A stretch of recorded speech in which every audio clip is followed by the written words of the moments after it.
Canada's economy is changing. Or at least that's what we heard from the Prime Minister in his big speech yesterday. And while he talks about transforming Canada's economy, I've got 5 stocks that I think can transform your portfolio, help you benefit a huge amount from all this new government spending, from the new policy changes that are coming in, and from the overall shift from Canada's economy into a new form. Now, everything I'm talking about today comes from the big speech yesterday. And if you didn't watch it, there was a lot said and very little promised. So to supplement that, I've been going through a huge amount of analysis, and I've been going through the policy actions taken over the last 6 months to help give us an idea of what things are actually happening and what's just noise. Now, first and foremost, as you can see on the screen here, there's a couple key elements that came in this speech. And I think the biggest one, talking about generational investments. Now, based on everything I've seen, I think the best way that I can describe this, the investments we're going to be making are into things like the major projects. Now, if you don't know, of course, we're talking about huge government supported, maybe not entirely funded, but supported projects that are supposed to help transform Canada's economy. And we're going to talk about some key ways that they intend to use those major projects and the goals they're trying to achieve with them. But I think the major projects are still a keystone of the policy here. And they've still sort of maintained their position as an important topic.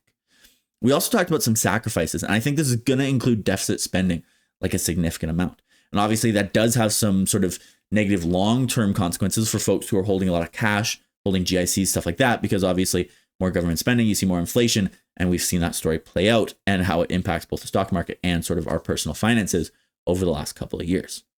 There's a couple more key things that I do want to pull from this article. And the big one, you've probably heard of this, is the idea that we're going to double non-U.S. exports. What does this mean? We don't know, but I've got a pretty clear idea of the ways we're going to do this. I think it's going to include things like energy. I think it's going to include things like critical minerals. I think it's going to include things like expertise. And while each of those are going to benefit different people in different ways, I do think all of them need to be involved for this to even be within the realm of possibility. I also think there's some new plans coming. The immigration plan is going to definitely have an impact on Canada-facing businesses. Think telcos, think banks that have benefited a lot from the new population growth. The new climate competitiveness strategy is really interesting. Now, we've seen Mark Carney as this guy who both wants all this energy investment to happen, but also is obviously, as a person and in his life, has been a big proponent of protecting against climate change. What is this strategy going to look like? There's a couple of key things he said during the speech. He mentioned building instead of prohibiting. How is that going to fit with his climate goals? He also talked about the idea of focusing on results over objectives. I don't know what that's going to look like, but it will transform a couple industries, and it could have huge benefits, again, for the stocks I'll mention later. Obviously, there are going to be some challenges, but I do think there's some key interesting opportunities. We're going to start with what I think might be one of the most interesting over the long term. Long term, I think one of the most interesting Canadian opportunities that are going to get a huge amount of benefit from this current government are the uranium stocks and the nuclear stocks more generally. And I think the poster child of this, the one I've talked about before, and the one that I think has the best potential in the ultra long term, I'm talking like 20 plus years here, is Cameco. Now, while I wouldn't personally be throwing money into this right this second and hoping for a big boom, given the fact we've already seen quite a bit of run in nuclear stocks based on the AI trend, I do think in the long run, Cameco is likely to outperform for a couple key reasons. First and foremost, safe, stable supplier. When you talk about energy in the long run, you're talking about protecting against things like geopolitical risk. Now, while Cameco does have business all over the world, a big part of their business is done here in Canada. And that gives them a little bit of a shield against a lot of the geopolitical tensions out there right now, because it protects them against the worries of conflict somewhere in the world, of major breakdowns in relationships. And while you can argue maybe there's a breakdown between us and the United States, it is nowhere near the level of the kind of conflict we see all around the world right now. So having that protection is important, and it will be important for the kind of companies that will work with Cameco in the future. Think about the amount of money that goes into a nuclear plant. We're talking tens of billions of dollars and decades of work. You do not then supply that nuclear power plant with uranium that could change year to year, decade to decade based on who's in power or what's going on there. Again, I think that's a huge benefit for Cameco. The other thing that I think hugely benefits these guys is their Westinghouse business. This is the expertise. This is the building and maintaining. And I think that story, long run, is going to be a hugely profitable one. It's already been a big part of their business. Obviously, they've had some boost over it. It's made the company maybe more expensive than peers, but I think long run, it will be a source of outperformance. Think about the AWS to Amazon. right? The AWS sector is this incredibly profitable part of the business that helps boost Amazon and helps grow the overall. I think for Cameco, that's what Westinghouse is going to be. This hugely profitable center that helps their whole business, their overall offering to companies and countries around the world outperform their peers. Second on the list here today, and still talking energy, we've got TC Energy. And these guys have not been shy about their belief that they will be part of this major shift in the Canadian economy. They've been actively proposing ways that they can benefit. I think here is where we see two key things. First, how do we boost Canada's exports? And second, what does climate competitiveness mean compared to the current regime? And I think that's where TC Energy is going to benefit a huge amount. Now, we talk about pipelines. We talk about the ability to export energy from Canada. LNG has been a huge market. We've seen it grow into, I don't know, we're talking about 60 BCF a day around the world in the sort of longer run. That is only a chunk of the world natural gas demand that is growing massively, and it's growing massively overseas at a much higher price. TC has helped companies realize that, right? They're building these coastal pipelines, and those natural gas pipelines have been way easier to get through, right? We've seen a huge boost to them, and also they have potential to boost that in LNG Canada Phase 2 world, or if we start adding even more capacity on the West Coast, TC could benefit massively. Then you talk about the potential for new inter-Canadian province pipeline deals, right? We're talking about natural gas boosts going towards the east, right? That would be huge. Some sort of Churchill project, that would be huge. And overall, they're going to benefit massively from the growth in the natural gas market. And while we're going to talk about some producers that I think also offer a huge amount of growth, these guys are a safe play, in my opinion. I think this is a safe dividend play. This is, again, something I could build over the long run, a position that I can slowly build out that I think will benefit for decades, not years, decades of growth with guys like this. They'll benefit massively from new projects going on, and they'll be there in every single boardroom, every single time somebody's talking about building and boosting new natural gas exports anywhere in Canada. And that means that these guys are going to be a huge, huge beneficiary from this idea of boosting our exports. Second here, and again, focusing on the natural gas story, right? That LNG Canada Phase 2 story is Tourmaline. But I also think they benefit from a couple other things. They benefit from the overall growth in Canadian domestic industry, specifically things like AI data centers, things like new like natural gas powered electricity generation all over the country, right? That's where Tourmaline has benefited a huge amount. They also benefit from the same story playing out in the United States. They benefit from the interties, but they also benefit from the shipping. They're going to be there for the Silesums project on the northwest coast of BC, right? As part of that Rockies LNG project. It's just, they're huge. They're huge. They're a massive beneficiary. I'm a big fan of this company. I do own several shares.